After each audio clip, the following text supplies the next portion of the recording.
bonjour à tous et à tous, bonjour à tous les suiveurs et à tous les inconditionnels de Grégoire Omnisport doomu Gaynde Ndiaye warul tiit warul ragal donc Aliou Cissé war naa joxe liste bi le 31 mai donc suba te Aliou Cissé di joxe la liste des 23 lions pour la CAN 2019 am ñoo xam seen place leer na mais am na place yoo xam ne ba léegi ñu ngi ci donc xel ñaar ñu ngi naan kii day dem kii du dem surtout au poste de numéro 10 leer nañ ne Krépin Diatta sera le meneur de jeu des Lions du Sénégal parce que Krépin Diatta il a prouvé donc lors des deux rencontres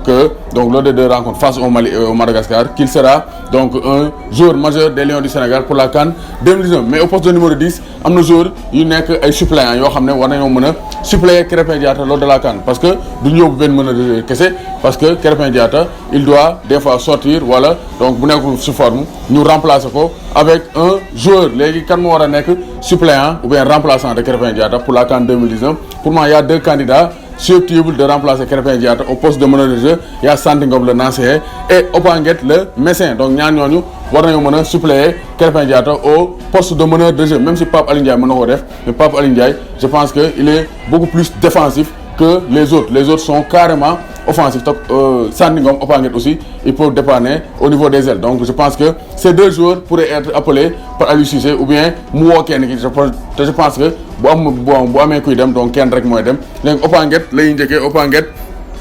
donc def na saison pleine avec le FC Metz donc Opanguet a disputé cette saison 36 matchs toutes compétitions confondues 7 buts et une passe décisive il a été champion de France de Ligue 2 et Opanguet côté bien la tanière parce que il a eu 6 sélections avec l'équipe nationale du Sénégal 4 sélections en 2017 2016-2017 pour un seul but face à l'Afrique du Sud en qualification de la Coupe du Monde il a marqué à la 55e minute de jeu fii ci Dakar avant que Kara Mbodj ne marque le deuxième but ensuite en 2017-2018 moom 2 sélections il a joué face au Soudan donc lors des matchs aller et retour ici au Sénégal mais aussi à Khartoum donc Opanguet côté la tanière 6 sélections 1 but avec l'équipe nationale du Sénégal cette saison Opanguet a été compétitif il a joué 36 matchs 7 buts et une passe décisive au total avec le FC Metz donc Opanguet c'est un joueur technique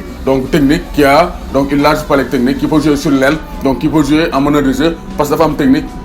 donc il est bon donc à la portée de la balle mais aussi il faut faire la dernière passe donc lui aussi il a donc sa place dans la tanière mais Aliou Cissé devra choisir entre Opanguet et Santy Ngom pour moi pour le meneur de jeu donc Santy Ngom aussi donc début saison doxul woon trop il a joué 8 matchs avec la réserve du FC Nantes avant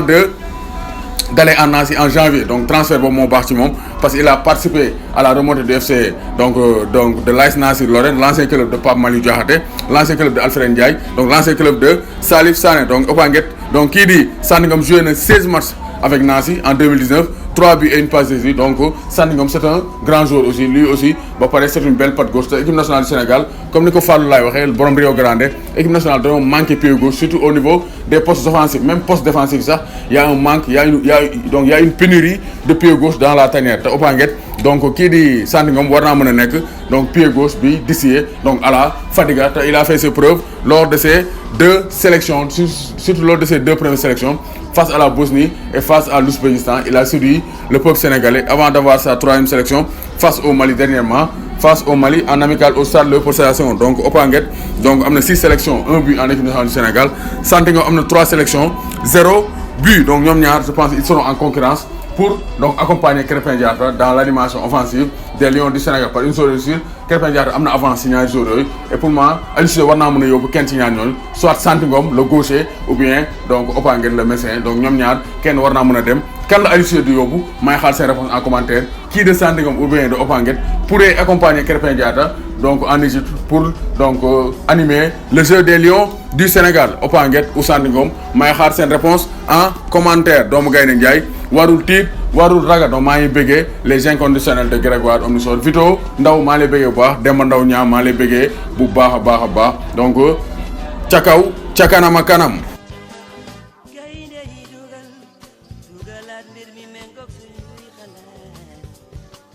Yàlla defal ñu tawfeex